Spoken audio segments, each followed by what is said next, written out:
অভিযান পরিচালনা করছে ভোক্তা অধিকার। সেখানে আছেন সহকর্মী কাজী মাহফুজ। চলে যাব তার কাছে। মাহফুজ, অভিযানে কোনো অনিয়মের চিত্র উঠে এসেছে কিনা, কি বলছে ভোক্তা অধিকার? শাফিন, আপনি জানেন যে বেশ কিছুদিন ধরে অস্থির দেশের চালের বাজার।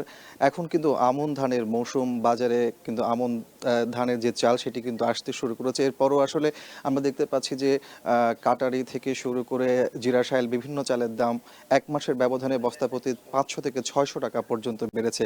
আসলে ধানের মৌসুম হওয়ার পরও কেন আসলে এই দাম বাড়ছে? একই সাথে এই সমস্যাটা মিল মালিক পর্যায়ে নাকি সিন্ডিকেট পর্যায়ে নাকি বড় বড় মিলারদের পর্যায়ে, সেটি আসলে দেখার জন্যই একটু আগেই ভোক্তা অধিকার সংরক্ষণ অধিদপ্তর একই সাথে খাদ্য অধিদপ্তর যৌথ অভিযান পরিচালনা শুরু করে। আমরা এই মুহূর্তে রয়েছি চাক্তাই চালের বাজার। এখানে এই মুহূর্তে যেই অটো রাইস মিলে অভিযান পরিচালনা করা হচ্ছে, এটি হচ্ছে ইসহাক অটো রাইস মিল। এখানে এসে তারা যে বিষয়গুলো দেখছেন তার মধ্যে পরিষ্কার পরিচ্ছন্নতার ব্যাপারটি, অর্থাৎ এই যে এখানে চাল তৈরি হচ্ছে সেই কারখানাটি আসলে কতটুকু স্বাস্থ্যসম্মত পরিবেশে হচ্ছে, একই সাথে মূল্য তালিকা ঠিক মতো আছে কিনা এবং অন্যান্য যে বিষয়গুলো দামও যথাযথ আছে কিনা, ওজন ঠিক আছে কিনা, সেই বিষয়গুলো তারা দেখাশোনা করছেন।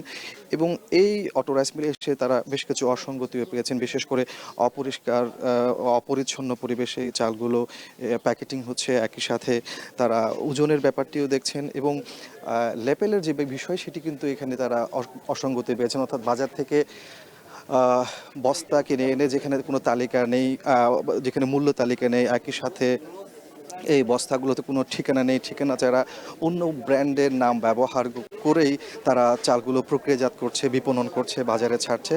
সেই বিষয়গুলো, সেই অসঙ্গতিগুলো কিন্তু এখানে উঠে এসেছে। আমরা দেখতে পাচ্ছি এই মুহূর্তে এখানে মিল মালিক যিনি আছেন তার সাথেই ভোক্তা অধিকার সংরক্ষণ অধিদপ্তরের কর্মকর্তারা কথা বলছেন এবং এই অসঙ্গতিগুলো কেন হচ্ছে সেই বিষয়গুলো তারা জানার চেষ্টা করছেন। আমরা এখানে দেখেছি কিন্তু এই মিলে বেশ অপরিচ্ছন্ন পরিবেশে এই চালগুলো প্রক্রিয়াজাত করা হচ্ছে, প্যাকেটিং করা হচ্ছে এবং এই প্যাকেটিং যেখানে করছে সেখানে কিন্তু কোনো ধরনের ঠিকানা নেই, ঠিকানা ছাড়াই এই প্যাকেটিং করা হচ্ছে, মূল্য তালিকাও নেই। তো এগুলো সব বিষয় কিন্তু খাদ্য অধিদপ্তর এবং ভোক্তা অধিকার সংরক্ষণ অধিদপ্তরের যে নীতিমালা তার পরিপন্থী। সেই জায়গাতে এখানে যারা দায়িত্বে আছেন, যারা ভোক্তা অধিকারে, তারা বলছেন সেগুলো যেহেতু আইনের পরিপন্থী অবশ্যই তারা জরিমানা করবেন সেই বিষয়টি এবং আমাদেরকে জানিয়েছেন এবং তাদেরকে সতর্ক করবেন সেই বিষয়টি আমরা জানতে পেরেছি। তো সবকিছু মিলিয়ে ভোক্তা অধিকার সংরক্ষণ অধিদপ্তর এবং খাদ্য অধিদপ্তরের যে যৌথ অভিযান, সেই অভিযানের এ ছিল আমার কাছে সর্বশেষ তথ্য। শাফিন।